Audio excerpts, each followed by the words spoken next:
ओम शांति। 28 मार्च 2022 के महावाक्य हैं, मीठे बच्चे, मनुष्य मत पर तो तुम आधा कल्प चलते हो, अब मेरी श्रीमत पर चल पावन बनो तो पावन दुनिया के मालिक बन जाएंगे। प्रश्न: बेहद का बाप बच्चों को कौन से आशीर्वाद देते हैं और वह आशीर्वाद किन्हों को प्राप्त होती है? उत्तर: बाप आशीर्वाद देते बच्चे, तुम 21 जन्म सदा सुखी रहेंगे, अमर रहेंगे। तुम्हें कभी काल नहीं खाएगा, अकाले मृत्यु नहीं होगी। कामधेनु माता तुम्हारी सब मनोकामनाएं पूर्ण कर देगी, परंतु तुम्हें इस विष को छोड़ना पड़ेगा। यह आशीर्वाद उन्हें ही प्राप्त होती है जो श्रीमत पर इस अंतिम जन्म में पवित्र बनते और बनाते हैं। बाबा कहते, बच्चे, दुनिया बदल रही है, इसलिए पावन जरूर बनो। गीत ओम नमो शिवाय। ओम शांति। भगवान के बच्चों ने गीत सुना। अब भगवान के बच्चे तो सभी हैं, जो भी मनुष्य मात्र हैं, सब भगवान को बाबा कहते हैं। वह सर्व का एक ही बाप है। लौकिक बाप को सर्व का बाप नहीं कहेंगे। बेहद का बाप सर्व का ही बाप है, सर्व का सद्गति दाता है और कोई की महिमा हो नहीं सकती। सभी उस निराकार बाप को ही याद करते हैं। तुम्हारी आत्मा भी निराकार है तो बाप भी निराकार है, उनकी ही तुमने महिमा सुनी है। परमपिता परमात्मा शिव बाबा, आप ऊंचे ते ऊंचे हो, सर्व के सद्गति दाता हो। सबकी सद्गति करते हो तो वह स्वर्ग के मालिक देवी देवता बन जाते हैं। मनुष्य मनुष्य की सद्गति कर ना सके, मनुष्य की कोई महिमा है नहीं। अभी तुम बच्चों को बेहद के बाप द्वारा वर्षा मिलता है। आधा कल्प तुम प्रारब्ध भोगते हो, उसको राम राज्य कहा जाता है। फिर द्वापर से रावण राज्य शुरू होता है। 5 विकारों रूपी भूत प्रवेश होते हैं। जैसे वह भूत जिसमें प्रवेश करते हैं तो वह बेताला बन जाता है, वैसे इन भूतों ने नंबर 1 भूत का महाशत्रु है।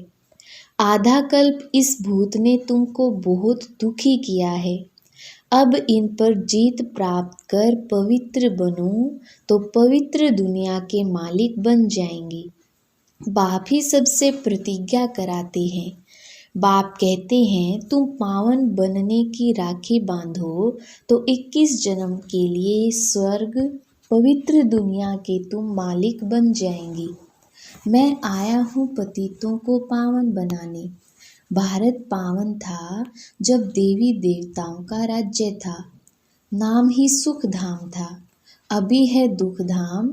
एक तो काम कटारी चलाते हैं, दूसरा लड़ते झगड़ते रहते हैं। देखो कितना दुख है। बाप आते ही हैं संगम पर, यह है कल्याणकारी संगम युग। तुम बच्चे सुख धाम में चलने के लिए अपना कल्याण करने आए हो। बाप कहते हैं, अब मेरी श्रीमत पर चलो। मनुष्य मत पर तो तुम आधा कल्प चलते रहे। सद्गति दाता तो एक बाप ही है, उनकी श्रीमत से ही तुम स्वर्ग के मालिक बन जाते हो। बाकी यह शास्त्र तो पढ़ते पढ़ते अब कलयुग का अंत आ गया है। तमो प्रधान बन गए हैं।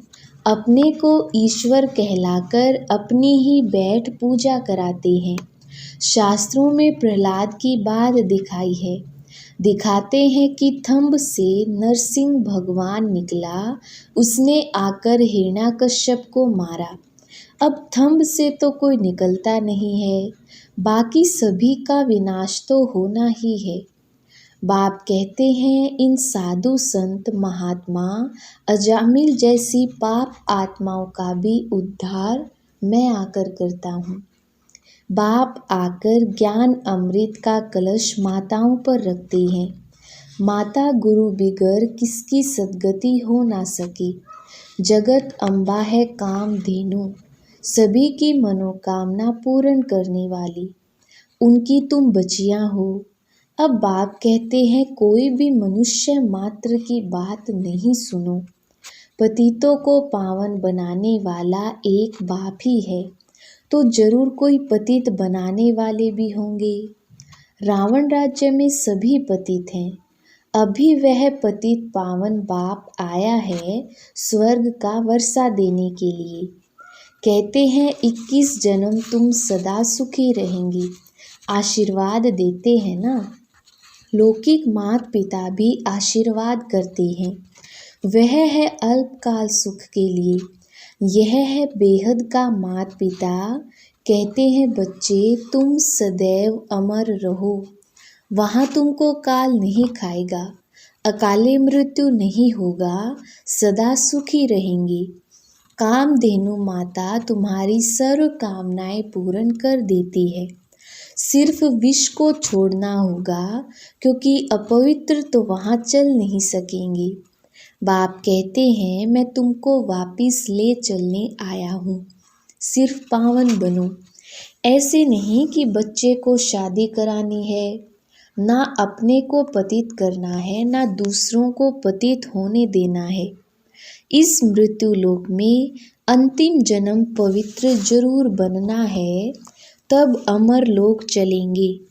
बाप आत्माओं को बैठ समझाते हैं, आत्मा ही धारण करती है। बाप कहते हैं तुम हमारे बच्चे हो। तुम आत्माएं परम धाम में रहती थी, अब फिर ले चलने आया हूँ। जो पवित्र बनेंगे उनको साथ ले चलूँगा, फिर वहाँ से तुमको स्वर्ग में भेज दूँगा। मीरा ने भी विष का त्याग किया तो उनका नाम कितना बाला है। बाप कहते हैं बच्चे अब पुरानी दुनिया बदल नई बनने वाली है। नई दुनिया में देवताएं राज्य करते थे, मैं ब्रह्मा द्वारा तुमको राजयोग सिखलाता हूँ, तुमको श्रीमत देता हूँ श्रेष्ठ देवता बनने के लिए। कृष्णपुरी में चलना है। श्री कृष्ण की देखो कितनी महिमा है, वह है सर्वगुण संपन्न। हमारी मत पर चलेंगे तो ऐसा लक्ष्मी नारायण बनेंगे। जिन्होंने कल्प पहले वर्षा लिया होगा वह श्रीमत पर चलेंगे, नहीं तो आसुरी मनमत पर चलते रहेंगे।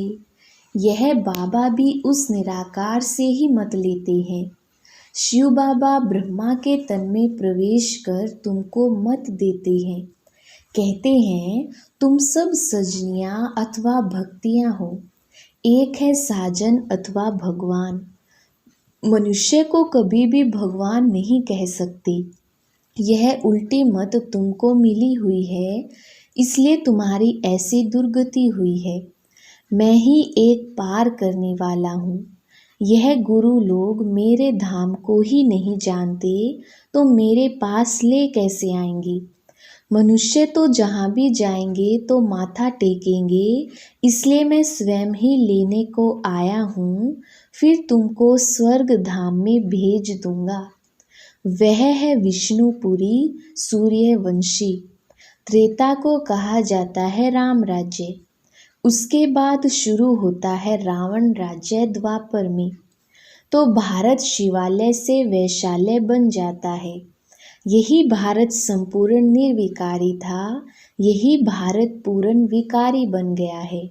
अब तुम बच्चे राजयोग सीख सारे विश्व पर जीत प्राप्त कर लेते हो। दो बंदरों की कहानी, वह आपस में लड़ते हैं, विश्व रूपी माखन तुमको मिलता है। तुम केवल शिव बाबा और स्वर्ग को ही याद करो। घर गृहस्थ में रहते हुए पवित्र बनो तो पवित्र दुनिया के मालिक बन जाएंगे। पवित्रता पर ही अत्याचार होते हैं। कल्प पहले भी हुए थे, अभी भी होंगे जरूर, क्योंकि तुम अब जहर नहीं देते हो। गाया भी हुआ है, अमृत छोड़ विष काहे को खाए। अमृत पीते पीते तुम मनुष्य से देवता बन जाते हो। जो पक्के ब्राह्मण होंगे वह तो कहेंगे चाहे कुछ भी हो, परंतु हम विष नहीं देंगे।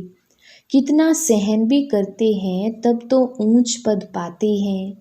शिव बाबा को याद करते करते प्राण भी छोड़ देते हैं। शिव बाबा का फरमान है, फरमान तो सबको है, इसलिए कहते हैं मुझे याद करो तो मेरे पास परम धाम में आ जाएंगी। शिव बाबा इस मुख द्वारा तुम आत्माओं से बात करते हैं। यह भी मनुष्य है। मनुष्य कभी भी मनुष्य को पावन नहीं बना सकते। बाप को बुलाते हैं कि पतितों को आकर पावन बनाओ, तो मुझे जरूर पतित दुनिया में आना ही पड़े, क्योंकि यहाँ कोई पावन तो है नहीं। अब बाप कहते हैं मैं तुमको इस श्री कृष्ण जैसा पावन स्वर्ग का मालिक बनाता हूँ। अगर कोई कहता है कि मैं बंधन में हूँ तो बाबा क्या करे? तुमको तो ज्ञान मिलता है कि गृहस्थ व्यवहार में रहते श्रीमत पर चलो तो तुम श्रेष्ठ बनेंगे। तुम सब ईश्वरीय परिवार के हो। शिव बाबा, ब्रह्मा दादा, तुम ब्राह्मण ब्राह्मणियाँ, पोत्रे और पोत्रियाँ हो। तुम सबको स्वर्ग का वर्षा बादशाही मिलती है। बाप देता है स्वर्ग का वर्षा, तो हम बाप के वारिस ठहरे, तो जरूर हम स्वर्ग में होने चाहिए। फिर हम अभी नरक में क्यों? बाप समझाते हैं रावण राज्य के कारण तुम नरक में पड़े हो। अब मैं आया हूँ तुमको स्वर्ग में ले चलने के लिए। बाप है खिवैया, सबको उस पार ले जाते हैं। श्री कृष्ण कोई सबका बाप नहीं है। याद एक को ही करना है, अनेकों को याद करना माना भक्ति मार्ग। एक बाप को याद करेंगे तो अंतमति सो गति हो जाएगी। एक बाप की ही श्रीमत गाई हुई है, ना कि अनेक गुरु गोसाइयों की। वह तो कह देते हैं भगवान नाम रूप से न्यारा है, परंतु नाम रूप से न्यारी वस्तु कोई होती नहीं। आकाश पोलार है, फिर भी नाम तो है ना। अभी यह भारत कितना कंगाल है, देवाला मारा हुआ है। बाप कहते हैं जब ऐसी हालत हो जाती है तो मैं आकर भारत को सोने की चिड़िया बनाता हूँ। भंबोर को आग तो लगनी ही है। पुरानी दुनिया सारी खलास हो नहीं बनेगी। तुम बच्चे श्रीमत पर स्वर्ग की राजधानी स्थापन कर रहे हो। यह है ईश्वरीय पढ़ाई, बाकी सब है आसुरी पढ़ाई। इस पढ़ाई से तुम स्वर्गवासी बनते हो, उस पढ़ाई से तुम नरकवासी बनते हो। अब दैवी झाड़ दिन प्रतिदिन बढ़ता जाएगा। माया के तूफान भी बहुत लगते हैं। तब बाप कहते हैं यह है दुख धाम।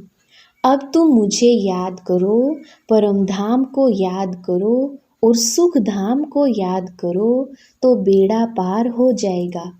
बाप आते हैं दुख धाम से शांति धाम ले जाने के लिए, फिर सुख धाम में भेज देंगे। अब दुख धाम को भूलते जाओ, बाप और वर्षे को याद करो। अच्छा, मीठे मीठे सिकिलधे बच्चों प्रति माता पिता बाप दादा का याद प्यार और गुड मॉर्निंग। रूहानी बाप की रूहानी बच्चों को नमस्ते। हम रूहानी बच्चों की रूहानी बाप दादा को याद प्यार गुड मॉर्निंग और नमस्ते जी। धारणा के लिए मुख्य सार।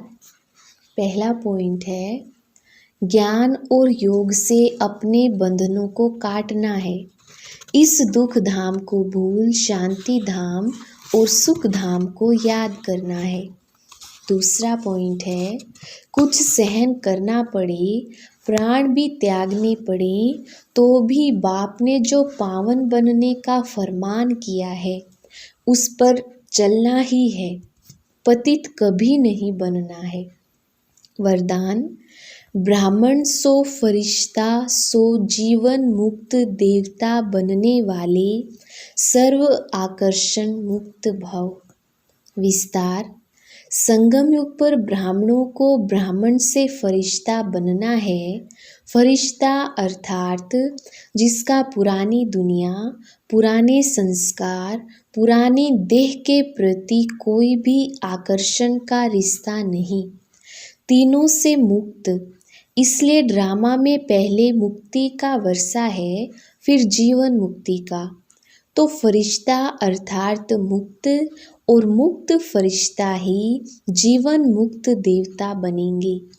जब ऐसे ब्राह्मण सो सर्व आकर्षण मुक्त फरिश्ता सो देवता बनो, तब प्रकृति भी दिल व जान, सिक व प्रेम से आप सबकी सेवा करेगी।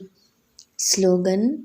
अपने संस्कारों को इजी बना दो तो सब कार्य इजी हो जाएंगे। मातेश्वरी जी के अनमोल महावाक्य।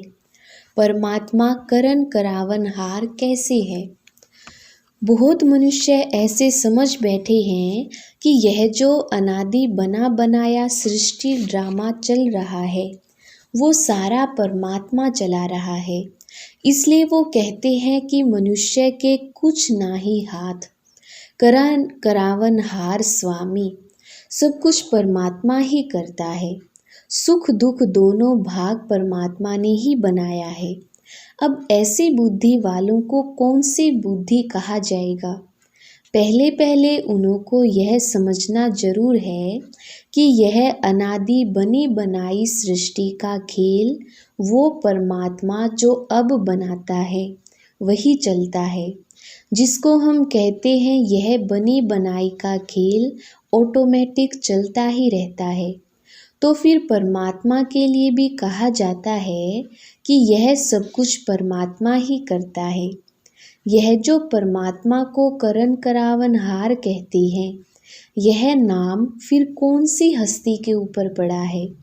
अब इन बातों को समझना है। पहले तो यह समझना है कि यह जो सृष्टि का अनादि नियम है वो तो बना बनाया है। जैसे परमात्मा भी अनादि है, माया भी अनादि है और यह चक्र भी आदि से लेकर अंत तक अनादि अविनाशी बना बनाया है। जैसे बीज में अंडरस्टूड वृक्ष का ज्ञान है ना, और वृक्ष में अंडरस्टूड बीज है। दोनों कंबाइंड हैं, दोनों अविनाशी हैं। बाकी बीज का क्या काम है। बीज बोना, झाड़ निकलना। अगर बीज ना बोया जाए तो वृक्ष उत्पन्न नहीं होता। तो परमात्मा भी स्वयं इस सारी सृष्टि का बीज रूप है और परमात्मा का पार्ट है बीज बोना। परमात्मा ही कहता है मैं परमात्मा हूँ ही तब जब बीज बोता हूँ। अगर बीज नहीं बोया जाए तो वृक्ष कैसे निकलेगा। मेरा नाम परमात्मा ही तब है जब मेरा परम कार्य है। मेरी कार्य ही है जो मैं खुद पार्टधारी बन बीज बोता हूँ। सृष्टि की आदि भी करता हूँ और अंत भी करता हूँ। मैं करनधारी बन बीज बोता हूँ। बीज बोने का मतलब है रचना करना, पुरानी सृष्टि की अंत करना और नई सृष्टि की आदि करना। इसको ही कहते हैं परमात्मा सब कुछ करता है। अच्छा, ओम शांति।